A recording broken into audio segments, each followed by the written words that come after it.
All right, so North Korea's back in the news again, and you're probably thinking, what is it this time? Yeah. Seems like we just did this. This isn't just about missile launches. They're literally blowing up their connections with South Korea roads, railways, you name it, gone. Blowing up bridges. And we've got the reports from Reuters and AP right here to figure out why Kim Jong-un decided to hit the detonator button now. Right. And what's interesting here is the timing of it all. Because these explosions that happened on October 15th weren't just about, causing damage. It seems like this was carefully planned out, Oh, absolutely. for maximum impact. This was midday. South Korean soldiers are just, doing their thing, and all of a sudden, boom, plumes of smoke are going up from roads and railways that were specifically built to connect North and South Korea. This wasn't some abandoned project either. We're talking millions of dollars of infrastructure literally reduced to rubble. Yeah, over $132 million to be exact. And that was invested by South Korea as like a gesture of goodwill after that 2018 summit. So it's not just concrete and steel that are getting destroyed here. Yeah.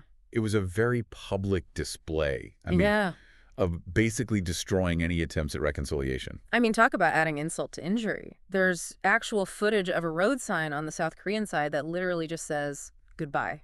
Oh, wow. It's almost like you have to admire the audacity. Yeah, you have to kind of appreciate it a little bit, but this isn't the first time that North Korea has decided to do these very, theatrical displays of destruction. Right. I mean, let's not forget about the Joint Liaison Office that got turned to rubble back in 2020, or the tunnels of the nuclear testing site that were blown up in 2018.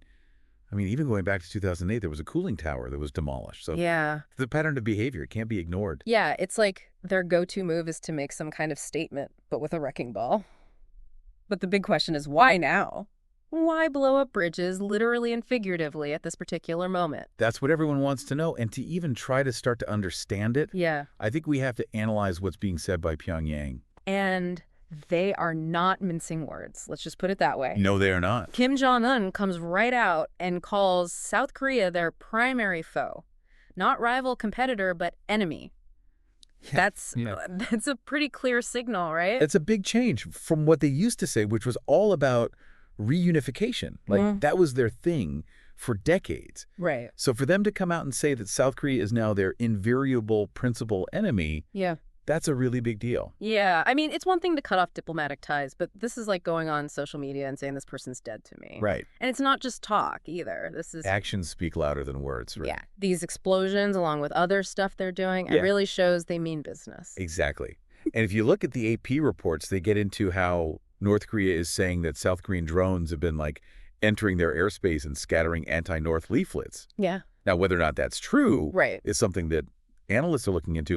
But the important thing is that Pyongyang is using that as a reason for why they're being so aggressive. Right. It's kind of like they're saying, well, they started it, but on a global scale, which is kind of terrifying if you think about it.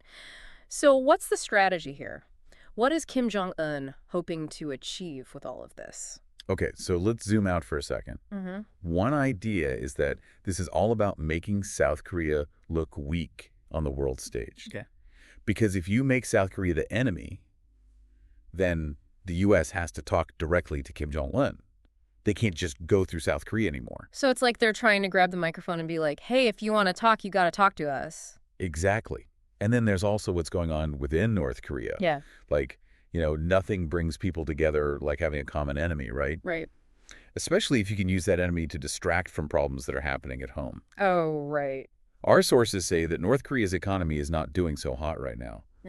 So if you're Kim Jong-un and you want to keep control, it's a classic move to point at some outside threat. Yeah, it's like the old look over there trick.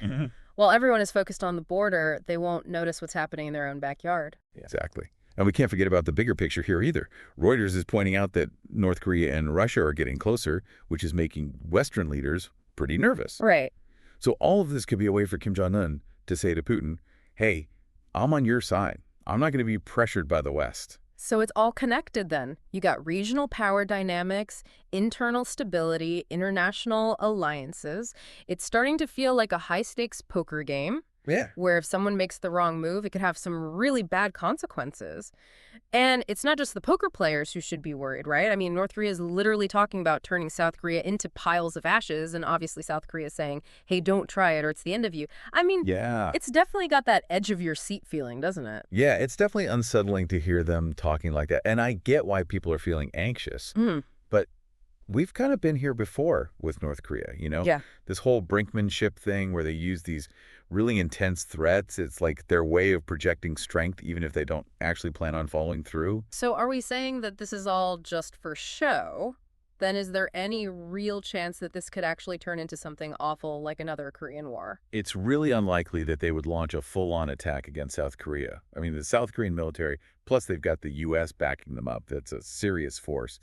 And Kim Jong-un knows any direct attack would mean a swift and overwhelming response. Mm-hmm. That's not to say that there's no danger at all, Right. Okay. but we have to be careful about assuming the worst-case scenario here. Okay, so if an all-out war is not the goal, then what is? What are they trying to get out of this whole show of force? That is the million-dollar question, isn't it? Well, one possibility that our sources point to is that this is all a big bargaining tactic. By making things super tense, Kim Jong-un could be trying to squeeze concessions out of South Korea or even the U.S. Maybe he's thinking they'll offer things like aid packages or lifting sanctions or even direct talks. Ah, so they're basically trying to scare everyone into giving them what they want. It's a pretty risky move. It is risky, Yeah. and we can't rule out the possibility of them doing even more to provoke the situation. Think more missile tests or maybe even some planned skirmishes along the border. Anything to keep the world on edge and maintain their leverage. I guess the question is, how long can they keep pushing this before it blows up in their face? Yeah, that's what I'm wondering. Well, we've covered a lot of ground here today, folks. We went from exploding railways to trying to understand what's going on inside Kim Jong-un's head, all to try and make sense of this very tense situation. And it really leaves us with a question to think about. Given North Korea's track record, what could the international community actually do to convince them to choose talking over fighting? What would it take to get them back to the negotiating table and genuinely working towards peace? That's something to ponder as we try to navigate this complex world. Absolutely. So until next time, stay informed, stay curious, and stay safe out there.